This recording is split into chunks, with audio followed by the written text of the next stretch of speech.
இன்னைக்கு என்ன பண்ண போகிறோன்னா மாம்பழம் மில்க் ஷேக் தான் போடுறோம்.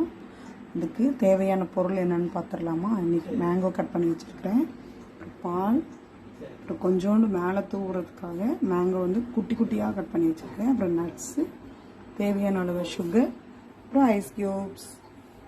இவ்வளோ தான் தேவையான பொருட்கள். நம்ம ப்ரிப்பரேஷன் இப்போ ஸ்டார்ட் பண்ணிடலாம். மேங்கோலாம் நம்ம மிக்ஸி ஜாருக்குள்ளே போட்டாச்சு. இது கூடவே பால் சேர்த்துக்கலாம்.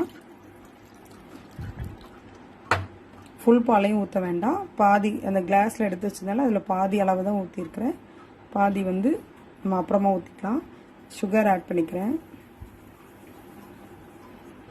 இப்போ ஐஸ் க்யூப் சேர்த்துக்கலாம். மிக்சியில் இருந்து நம்ம ஒரு சுற்றிட்டு வந்துடலாம்.